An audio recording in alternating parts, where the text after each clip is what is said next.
half in the bag. What the f***, man?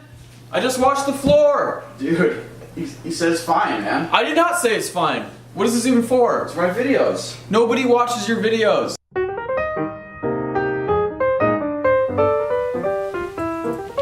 Oh boy. Why do you think Mr. Plinkett moved his VCR down here?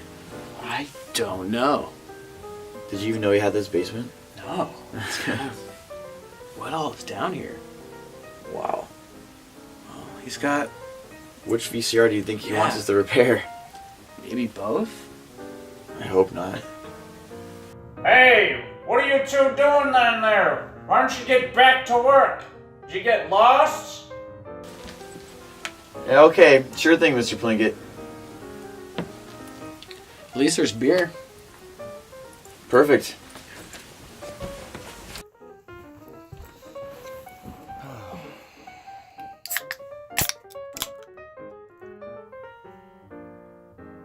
So yeah, have you seen Blade Runner 2049? Yeah. Blade Runner 2049 is a sequel to the 1980s classic sci-fi movie. It stars Ryan Gosling, a lot of women, and a little bit of Harrison Ford. Eric, what did you think of Blade Runner 2049? I was actually surprised with it. It was not what I was expecting out of Hollywood these days. It's a reboot, soft reboot, sequel, all that kind of. Yeah. These days it's just like, okay, let's just take their name, throw in a couple scenes that are familiar, and then just make it like action schlock. Yeah, exactly, yeah. Which I was really happy that this was like kind of a long, boring movie, like the original. It really was. So. Yeah, super long. And I would have been bored if I hadn't been appreciating how like artistic and atmospheric it was. You know what I mean? Yeah. I mean, it was long. It was paced really slow. Yeah. But actually, there was no part in the movie where I felt like I was like, oh, this is taking too long, or like, oh, they need to go. It worked well for like the film, like the noir detective, kind of thing, where it's like this long. You're kind of finding things as Ryan Gosling's finding out things and that kind of stuff. So. Yeah, absolutely. A lot of really big, long scenes or shots of the environment, the setting. Oh right? yeah. Like the movie was made up like almost entirely of establishing shots. It was like every new place they went to. It was cool, which was good because they made this, they expanded on this beautiful world that was done in the original, and so it's like spend some time, do some like long shots. Let us see this future LA. Yeah, it really forced me to feel like the isolation and the loneliness and the doom. Yeah, you know what I mean. I feel like after it wore down on me, I was like, oh, I get it. Like you're in it. You know what I mean. It never felt like CG, and it felt really, really real. I think you really nailed it with the feeling of isolation, because I think that was a kind of a key thing, especially like Ryan Gosling's character. He feels isolated even with the other Blade Runners. They call him a skin job. You get the idea that there's not a lot of other replicants, in his line of work. He like his love interest is a hologram. Yeah. It's like you don't get much more isolated than that. Everything about his life is lonely. Yeah. So one of the things that puts the original Blade Runner on the map, right, is kind of the special effects. The really dark, dystopian, futuristic world they built. And I feel like it's probably very hard for them to do back then. Had to do it a lot of analog ways, a lot of matte paintings, very little CG. Oh, yeah. You know what I mean? And I feel like when I watch it, I can kind of like see the struggle they had in kind of making it all put together. They kind of use the same trick a lot because they didn't have a lot of resources. Yeah. When I think about, the Blade Runner, it's a cult classic, and it's mainly because of the world that Ridley Scott built and the way he did it. And it was done really well. Yeah. And honestly, it's like the story's kind of, and like Harrison Ford's character in the original is pretty boring. So I was happy that they still made that like a very, very like primary like focus of the film was was this world that our characters are living in. Yeah. It actually really reminded me a lot of the new Tron movie they did. I actually did not see that one. Really? Yeah. Well, because the original Tron, same thing. The story's okay. It was kind of unique. Really relied on the special effects. Yeah. Again, old school style of doing special effects and everything. The new Tron comes out, and it is all CG, but I think that does kind of cater to the digital world that they're in, so it kind of worked. And it wasn't like super in your face, just all about the scenery. It was so effortlessly done. They could do whatever they wanted. Yeah. You know what I mean? They kind of expand on what was originally envisioned. You know what I mean? Yeah. So I kind of on the production side, I saw the same type of stuff from both Tron and this movie. The key to the future is finally unearthed. So what do we think about the story that they told in 2049? I thought it was good. I think I liked it more than the story of the original. Yeah.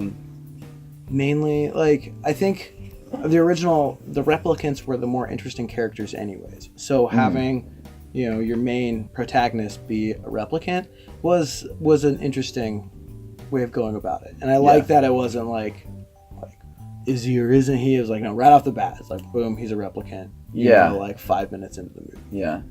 I felt like you experienced things as Ryan, as our main character was, Joe or whatever his number. K and Joe are his two names, yeah. Yeah. Which is nice because like a lot of movies I feel like they foreshadow too much these days, and it's like, okay, you see it coming, you know, before your characters do. And I think the best, you know, reveal is when you're realizing it with the characters. Yeah. And like the thing I thought they did well with that is how you start believing, because Ryan Gosling starts believing that it's like, oh, he's the child, and it's like he's having these memories and all these things, and then when they're like, no, like, you're not, a lot of replicants have those memories because those were the best memories. Yeah, exactly. And it's like, you have this thing where he's like thinking he's like, oh, like thinks he's like means something, you know, has some purpose in his life, or is bigger than just, you know, a replicant. And then it's like, oh, no, you're not. Yeah. Yeah. It's like, yeah, it's someone else. exactly. And that's kind of one of the problems I have with some of the movies like this, and this kind of connects to Harrison Ford's character, but we'll get to him later. Yeah. Is the destined one always stumbles upon the bigger picture. Yeah. And it's like, of course they found that, you know. And what I really like is he's just another Blade Runner. Yeah. You know, he's good at what he does, but he's not like, there's nothing specifically like, there's nothing particularly great about him. Yeah. You know what I mean? Yeah. And then he stumbles on this whole thing, and I think like, oh, of course it's him. Of course he found the thing again, you know. But then to find out he's just another guy, was actually kind of nice. It wasn't like such a huge destiny thing, as opposed to like he actually did stumble upon something. Yeah. And that's like just such a relief, I feel like, to kind of like, you just don't get that. It's always the destined one. Yeah. You know. You do not know what pain is yet. You will learn. The ending kind of really didn't have any kind of point to me, to be honest. Yeah. You know, Ryan Gosling finds out who the child is. Yeah. We find out it's the girl, and then it's Deckard's daughter. Yeah. And it's like, that doesn't really make an impact on anything, I think. And then the end of the movie is Deckard meeting his daughter. But I feel like that wasn't the point of the movie, and like, I didn't know what I was supposed to walk away with here. I mean, I felt like it was good because, I mean, it's a detective movie. It's about a detective tracking something down. You know, I think what was nice about the ending is it did have a meaning. It just didn't really have a lot to do with the story. You know, it was basically he finds this guy and he realizes, like, okay, you're the one who had the child. And, you know, Harrison Ford's basically saying how he's like, no, I didn't really ever see her. I never saw her for her own safety. You know, it was like a thing. Like, I stayed away. And so the fact that he's like, okay, well, now's your chance. You can actually finally go and, like, have that. So you get this little nugget of, like, oh, that's nice. Yeah, you know? It is nice. And it kind of ties up a little bit of your character from the first. I mean, but it's not like a big like satisfying ending. Yeah, it kind of ties with that subplot, I guess. Which I mean, the end of the original wasn't a big satisfying ending either, really. And that's the thing that's great about movies is it's not like, oh, it's a painting. You see this painting, it's you can enjoy the plot, you can enjoy the characters, you can enjoy the the filmmaking itself, the score. It's all these pieces that work together to make a good movie. Yeah. It's like you'll have movies where it's like, kind of like the original. It's like I really loved it for the filmmaking side of it. Story. It wasn't anything like crazy plot. No crazy plot. Every civilization was built off the back of a disposable workforce. But I can only make so many. Jared Leto. So, should we talk about Jared Leto? Of course, let's talk about Jared Leto. That guy. Like, how much money does he make to be in 5 minutes of movies and be like billed super high? And just like, and just be weird. Yeah. He was barely in the movie, and it's like I was reading these things before. He's like, yeah, he almost lost his vision. I was like, he almost lost his vision for being like in 3 scenes. Yeah. Like almost nothing. Or in contacts. Yeah. Like, had no really did not do much of anything for the plot. You could put any person in it and it would have been fine. He didn't feel natural. No. Like I know this whole thing is like I'm getting into this weird character and I'm on a different plane. Yeah. He's not like a natural actor though. Yeah. He's kind of like, because I feel the same, like his role in Suicide Squad, not to get too far off of Blade Runner, but his role in Suicide Squad, it was this big thing. He was hyped up. He's like, oh, I'm the Joker, and he did all this crazy shit, and like tormented his castmates to be in character, and he's in almost none of the movie. Yeah. And I felt like it was a lot of that. It's like, okay, I feel like he's just like a stunt. Yeah. It's like, okay, yeah, we're gonna put Jared Leto in our movie because it'll get some attention, he'll do something stupid, and it'll bring up like, some promo before the movie comes out. Yeah, I mean, as a villain, I really didn't care about him. He was just like he's just like a creepier Steve Jobs. You know what I mean? yeah. Like I can't remember her name. Love was a much better villain. Like I was actually frightened of her. She was dangerous. She was crazy. You know what I mean? Jared Leto's character didn't really do anything. He just kind of was like said pretentious stuff. Yeah. I think he was trying to like sat in a cool room. Yeah, they try to make him look older, but I feel like it was a guy like in like a disguise. Yeah, like get an actual older guy. Yeah, you know what I mean? yeah. Get anyone else. Yeah, really. I think like a Tommy Lee Jones would have been horrifying. You know what I mean? Yeah.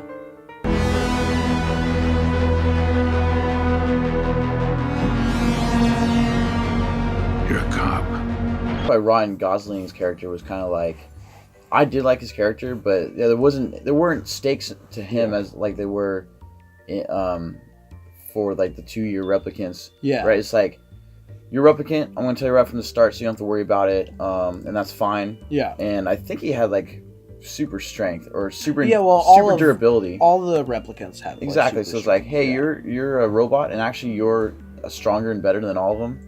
And have at it. It's like okay. Great, it's like a positive thing. You know what I mean? So it wasn't, I don't know. It was interesting. I did think Ryan Gosling was cast well because the replicants are supposed to kind of still act like emotionless robots, and that's his like only real thing he's good at. So it worked well because normally it's like you see him in a movie, it's like, oh great, he's like trying really hard not to act. Right. And it's like, okay, well it works. Yeah. He's a robot. Yeah, I can feel that. He should be cast as more robots. Sure, yeah, exactly. Yeah, I was gonna ask you if you thought like he did a bad job, or like, do you think he was supposed to be like very emotionless the whole time? I think so. That's kind of. I thought it fit well for the role. It was just very like dry, straightforward. Do you think anyone could have had that role then if they had to do nothing? I think doing nothing can be harder than people think. Okay. Like, you couldn't have put Nick Cage in that role. No. He's very bad at doing nothing. He doesn't do subtle. Yeah, exactly.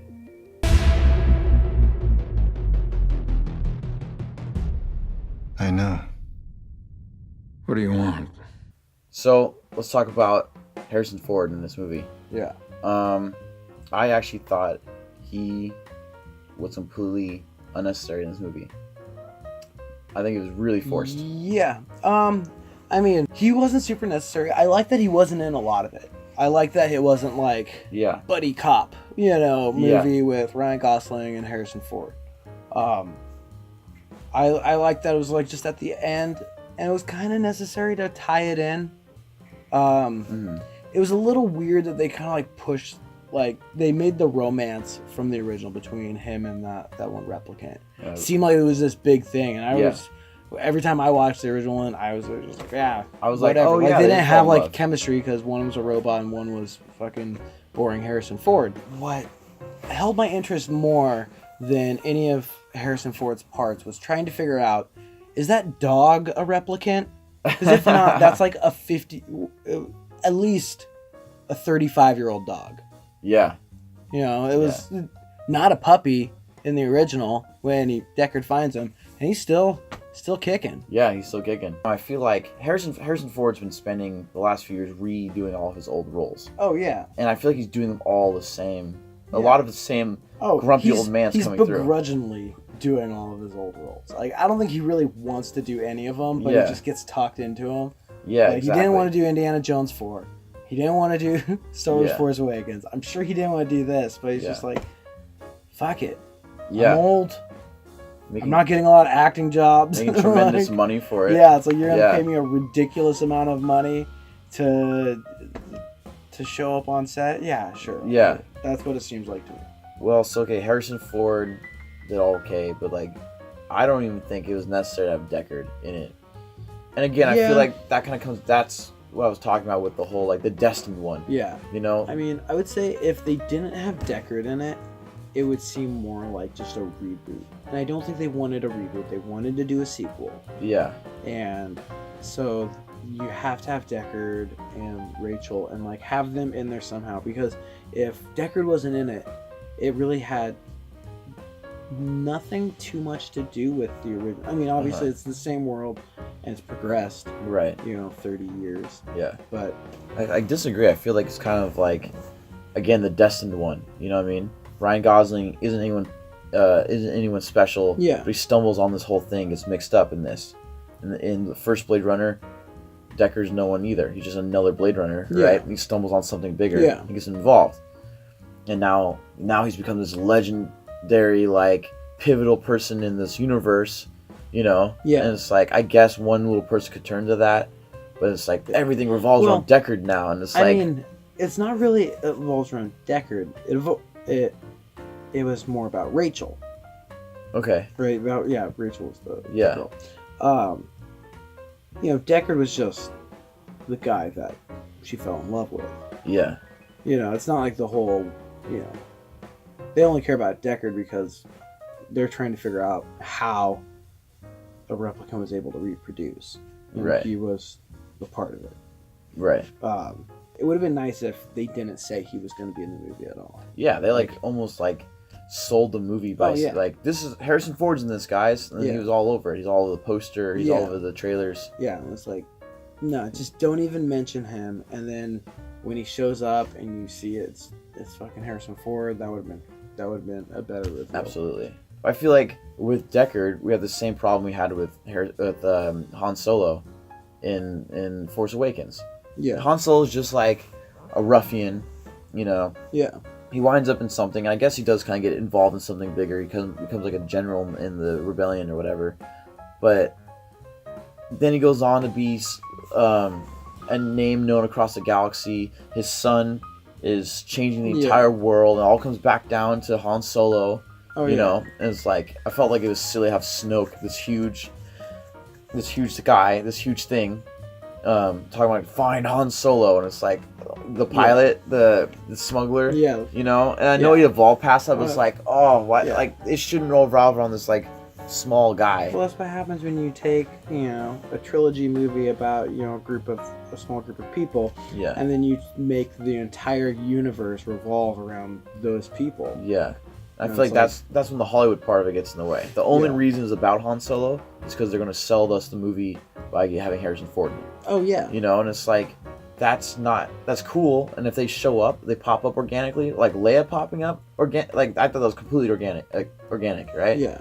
She's still in charge, so it's like, okay, we'd run into her, sure, like that makes sense. But like, okay, yeah, like I like Han Solo. I think it's cool. Then make it a Han Solo movie. Well, I mean, no, getting into a completely different movie. It was fan service. Sure. The Force Awakens was an easy movie to make because they didn't really care about anything except for they wanted to make a movie fans would like. So like, okay, let's put Mark Hamill on it, let's put Carrie Fisher, let's put Harrison Ford, Chewbacca will be in it. We'll you know fucking have the Millennium Falcon, everything. So you think they used Deckard much better than they used Han Solo? Yes. Oh yeah. Okay.